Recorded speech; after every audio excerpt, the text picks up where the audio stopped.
चंद्रपूर जिल्ह्यातील महाकाली परिसरातील प्रकाशनगर आणि कपिल चौकातील वीज पुरवठा हा नेहमीच खंडित होत असतो। याचा नाहक त्रास येथील नागरिकांना सहन करावा लागतो।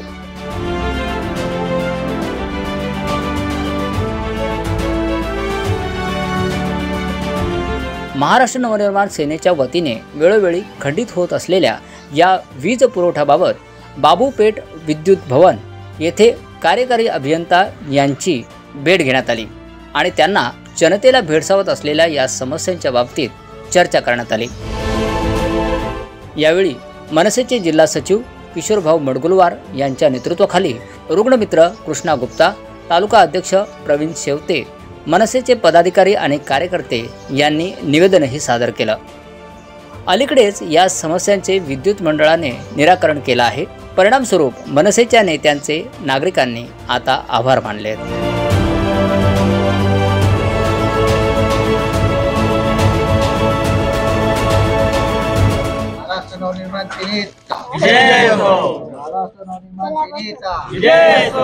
नमस्कार, मैं हूँ माधुरी कटकोजवार और आप देख रहे हैं चंद्रपुर संग्राम। आज चंद्रपुर शहर के महाकाली कॉलोनी परिसर में इस समय हम मौजूद है और हमारे साथ है प्रवीण भाऊ शेवते, जिन्होंने हाल ही में बिजली बाधित होने के कारण इस समस्या से कल ही विद्युत भवन में कार्यकारी अभियंता को निवेदन दिया है। तो इस संदर्भ में आप क्या कहना चाहेंगे जो आपने निवेदन दिया है? इथे वारंवार विजेचा काहीतरी प्रॉब्लेम चालू होता, त्यामुळे इथले वार्डवासी आमच्याकडे आले। मनसे पदाधिकारीकडे कृष्णा गुप्ता, आमचे मार्गदर्शक किशोरभाऊ मडगुलवारजी यांच्या मार्गदर्शनाने आम्ही कार्यकर्ता अभियान यांना निवेदन दिलं आहे। 3 महिने आधी दिलं होतं, पण काल आमचं पूर्ण विजेचं काम झालं।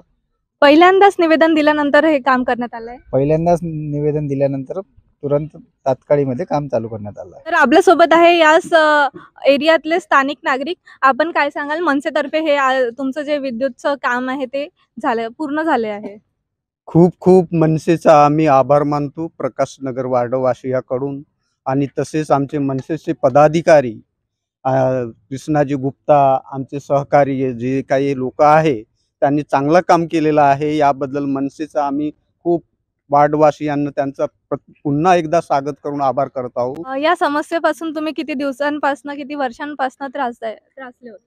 आम्ही खूप वर्षापासून त्रासलेलो होतो या समस्यापासून, कारण या हास्यामुळे काही लोकांचा अपघात सुद्धा झालेला होता।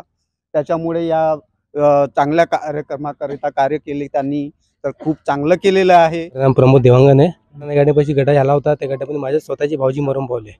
त्या गड्ड्याचे दुर्लक्ष म्हणजे कसं, कोणतेही कार्य करताना महानगरपालिका PWD लक्ष देत नाही। म्हणजे आपण गड्डा केला तर गड्डा बुजवायचा कसा, आपण कोणी ठेकेदाराला ठेका दिला आहे, तो गड्डा बुजवला का, त्याचे इंजिनियर लोकांना जाऊन बघावं, तुम्ही गड्डा केला तर बुजवला का नाही, मग तुझ्या बिल कसं पास करू मी, असं बोलता आला म्हणजे त्या लोकांना। त्या चुत्या लोकांना काय करून ठेवते, गड्डा करते, पैसे घेऊन दाबून टाकते। म्हणजे गड्डा कुणी मरो काही असं त्याला काय हरकत नाही, पण आता काही भाऊजी मरो बोलले आम्ही ते फोटो करून काय मनसेचे कार्यकर्ता आम्ही काय जाऊन ते गड्डा बुजवायला लावला तिथं। येणाऱ्या महानगरपालिका निवडणुकीमध्ये मनसेची समोरची भूमिका काय राहील? येणाऱ्या महानगरपालिकामध्ये आम्ही चालू आहे आमचा प्रयत्न की येणाऱ्या काही दिवसामध्ये आमचे जे मार्गदर्शक आहे श्री किशोरभाऊ मडगुलवार यांचे जिल्हा सचिव यांच्या मार्गदर्शनाद्वारे आम्ही जे काही कार्य करून राहिलो आहोत ते त्यांच्या मार्गदर्शनाने चालू आम्ही, आणि समोर चालून प्रकाशनगर वासियांना किंवा कोणत्या पण वासियांना, वार्डवासियांना आम्ही प्रयत्न चालू आहे आमचा की एक ॲम्ब्युलन्स श्री आमचे किशोरभाऊ मडगुलवार जिल्हा सचिव यांच्या नावाने आम्ही एक ॲम्ब्युलन्स घ्यायची कोशिश चालू आहे। आमचे प्रयत्न खूप जोराने चालू आहे। जर वार्डवासियांचा साथ राहणार तर आम्ही त्या प्रयत्नात पण यश मिळवू। जय महाराष्ट्र। ब्युरो रिपोर्ट, चंद्रपूर संग्राम न्यूज।